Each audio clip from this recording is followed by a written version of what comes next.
Hey guys, welcome back again on my YouTube channel. आज के इस वीडियो में मैं डिस्कस करूंगी चिनुआ एचबी जी के द्वारा लिखा गया एक नॉवल जिसका नाम है things fall apart.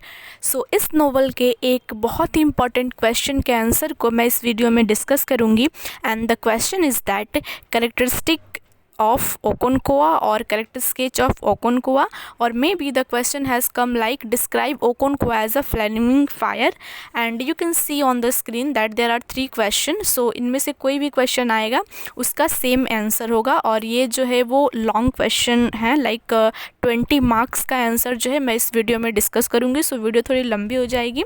If you are new on my channel then please like share subscribe my channel for next video. So let's begin without wasting your time.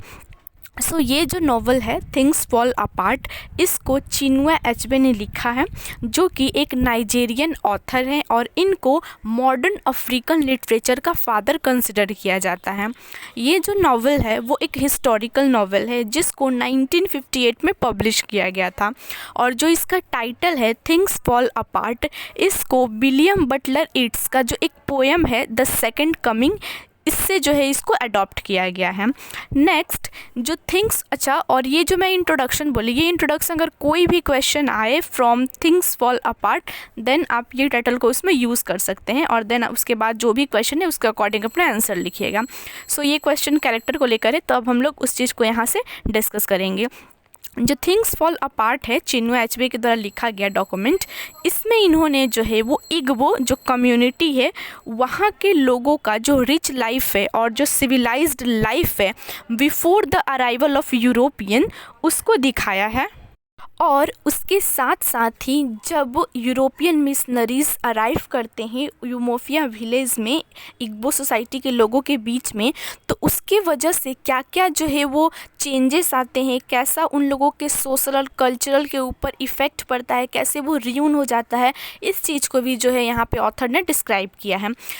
इन्होंने जो है यहाँ पे लाइफ के कॉन्ट्रास्ट को यूमोफिया विलेज में जो है वो इसी मेन प्रोटागनिस्ट जिसका नाम ओकोनक्वो है उसके थ्रू, उसके सफरिंग के थ्रू जो है यहाँ पे प्रेजेंट करते हैं। वो बताते हैं कि he was a man of iron will and control his fate with his own efforts and constant hard work. वो जो है वो एक डिटरमाइंड पर्सन है और अपने फेट को कंट्रोल करना जानता है विथ हिज ओन एफर्ट्स के द्वारा और ओन हार्ड वर्क के द्वारा।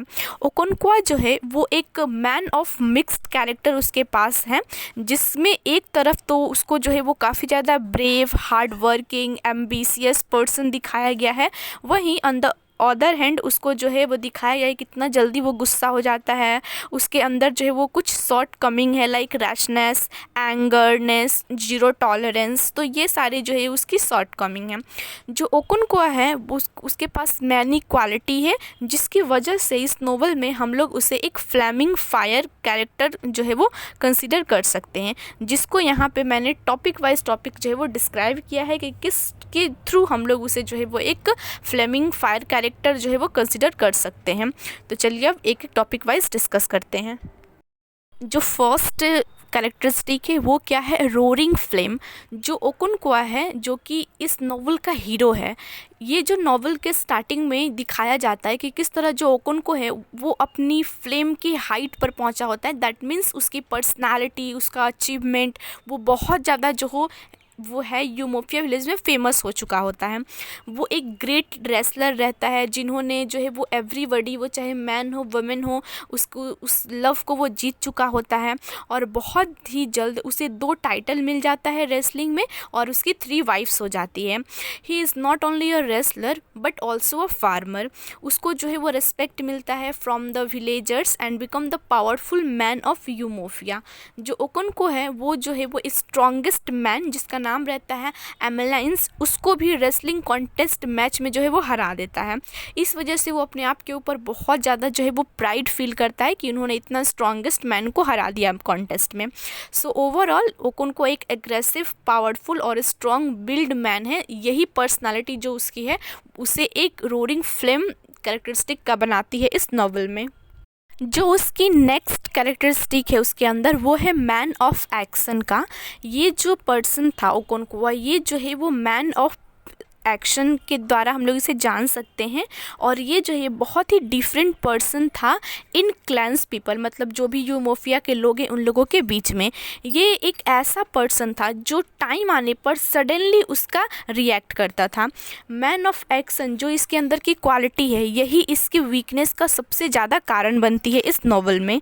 जब ये यंग रहता है तो ये जो है वो बहुत फेम जो है वो ओन करता है, ग्रेट रेसलर का इसको किताब मिलता है थ्रू आउट द 9 विलेजेस के अंदर जो मैच होता है। इसके अलावा ये 2 बार्न्स फुल ऑफ याम्स जो है उसको जो है वो हासिल करता है जब ये अपनी 3rd वाइफ से मैरिज करता है। और इस तरह से अपना जो भी उसके अंदर करेज है वो 2 इंटर ट्राइबल वॉर जो होता है वो उसमें डिस्प्ले करता है, और उसको इसी में 2 टाइटल भी वो मिलता है। सो इस तरह से ये बोल्ड और बिना जिसको वॉर से बिल्कुल भी डर नहीं लगता ऐसा पर्सन है, और ये ब्लड शेड के ऊपर जो है वो बिलीव करता है। यही एक फर्स्ट पर्सन था यूमोफिया विलेज में जिसने सबसे पहले ह्यूमन हेड को जो है वो अपने घर में लाया था during the latest war in Umuofia, and ये जो है वो उसका 5th हेड था। सो इस तरह से हम लोग इसके इस पर्सनालिटी को देख सकते हैं कि कितना ज़्यादा ये जो है वो करेजियस पर्सन है और बोल्ड पर्सन है। सो ये सारी चीज़ें जो है वो उसे मैन ऑफ एक्शन बनाती हैं। तो ये उसका सेकंड उसके अंदर कैरेक्टरिस्टिक है। जो नेक्स्ट कैरेक्टरिस्टिक है वो है इंटरनल फियर ऑफ ओकोनक्वो। ये जो कैरेक्टरिस्टिक है वही उसके डाउनफॉल का कारण बनती है। हम लोग जैसे कि जानते हैं कि जो ओकोनक्वो है वो एक वेल रिस्पेक्टेड मेंबर रहता है यूमोफिया विलेज का, और उसे जो है वो ट्राइब का लीडर और ऑल्सो अ सक्सेसफुल फार्मर और वॉरियर जो है वो माना जाता है। बट उसके अंदर एक ऐसी कह सकते हैं कि क्वालिटी की जिसकी वजह से उसका डाउनफॉल होता है, और वो है इंटरनल फियर। ये जो है इंटरनल फियर वो उसे इतना लेज़ी, कावर्ड और फेमिनाइन नेचर का बना देता है जस्ट लाइक उसके फादर की तरह, जिसकी वजह से उसका जो है वो डिस्ट्रक्टिवनेस स्टार्ट हो जाता है और अल्टीमेटली वो अपनी लाइफ को जो है वो ख़त्म कर लेता है। सो एक यहाँ पे इंसिडेंट बताया गया इसमें इस नॉवल में कि जो ओकोनक्वो है वो खुद ही एक पुअर बॉय जिसका नाम रहता है इकेमिफुना उसे ले करके आता है। ये एग्जांपल के तौर पे आप लोग यूज़ कर सकते हैं, बट बाद में उसे खुद ही वो मार देता है। तो ये ऊपर से तो देखा जाता है कि वो कितना ज़्यादा जो है वो एक क्रूर वाला पर्सन है जो अपने बेटे को मार दिया। हालांकि वो उसका अपना बेटा नहीं था, बट वो उसे बेटे जैसा रखता था, और अंदर से जो है वो बहुत ज़्यादा उसे बुरा भी लगता है कि वो इतना अच्छा से उसे पाला पोसा और बाद में उसे मार देता है। सो इस तरह से जो उसकी फेमिनाइन कैरेक्टरिस्टिक है वो बहुत ज़्यादा हाई हो जाती है, और वो जो है यही उसका जो डर है वो उसके अंदर इमोशंस को जो है वो ख़त्म कर देता है, और इसी इमोशन को ख़त्म होने की वजह से जो है वो अपनी वाइफ को भी मारता है, अपने बच्चों से, चिल्ड्रन से वो इमोशनली डिस्टेंस बना लेता है, और अपने जो उसका ओल्डेस्ट सन है उससे भी जो है वो दूर हो जाता है। सो जो नेक्स्ट टॉपिक है वो है सेल्फ स्टीम का, यानी कि सेल्फ रेस्पेक्ट। ये जो है वो ओकोनक्वो के अंदर पूरा भरपूर था। जब कभी भी उसके सेल्फ रेस्पेक्ट के ऊपर बात आती थी तो वो उसके अगेंस्ट तुरंत चला जाता था, उसके अंदर ये एंगर इशू थी। सो ओकोनक्वो जो है वो एक्चुअली एक मैन है विथ ग्रेट सेल्फ स्टीम, और इसी सेल्फ स्टीम की वजह से जो है उसने चर्च को भी जो है वो इन्वेड कर दिया, उसे तबाह कर दिया, क्योंकि इसके खुद के जो धर्म है उसको ह्यूमिलिएट किया गया था बाय द वाइट पीपल। इसके अलावे उसने जो है वो डिस्ट्रिक्ट कमिश्नर का जो मैसेंजर आया था गांव में उसको मार दिया इसी ह्यूमिलिएशन की वजह से। लेकिन जो उसका ये प्राइड है वो तब टूट के बिखर जाता है जब उसने ये सुना कि वो जो यूमोफिया के लोग हैं वो आपस में धीरे धीरे बात कर रहे हैं और कह रहे हैं कि आखिर क्यों जो ओकोनक्वो है उसने डिस्ट्रिक्ट कमिश्नर के मैसेंजर को मार दिया, जबकि उन गांव के लोगों को तो ओकोनक्वो के साथ खड़ा होना चाहिए था, क्योंकि वो जो है वो वाइट मैन के अगेंस्ट फाइट कर रहा था जो उन लोगों के विलेज में आए थे।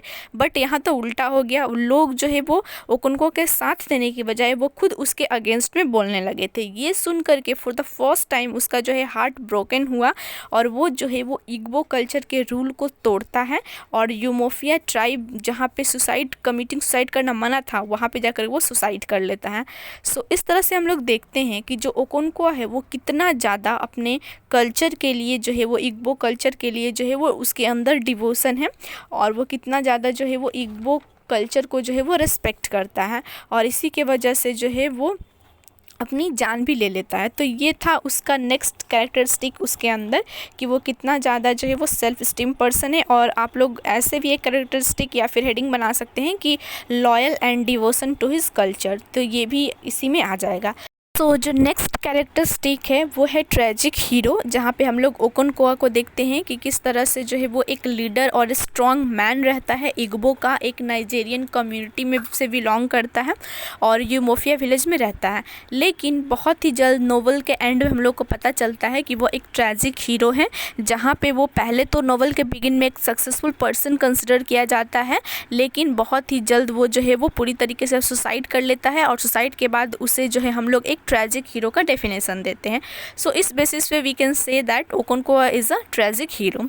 सो ये था उसके अंदर का कैरेक्टरिस्टिक। नेक्स्ट कंक्लूजन में हम लोग ये कह सकते हैं कि जो ओकोनक्वोआ का जो कैरेक्टर है वो एक कॉलोनियल कैरेक्टर है, जिसको कॉलोनाइज़र के द्वारा जो है वो क्रिएट किया गया है और उसका इन्फ्लुएंस जो है वो ऑथर के ऊपर बिल्कुल भी नहीं देखा गया है।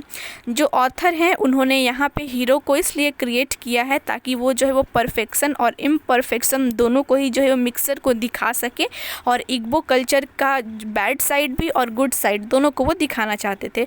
जैसा कि जो कैरेक्टर ओकोनक्वोआ है बहुत ही कंसिस्टेंट कैरेक्टर है, नोवेल के थ्रू हम लोग देखते हैं, और इसके अलावा हमें ये भी पता चलता है कि वो डिग्निटीफाइड मैन है, प्राइड पर्सन है, और that is why he could not tolerate the insult by the white man.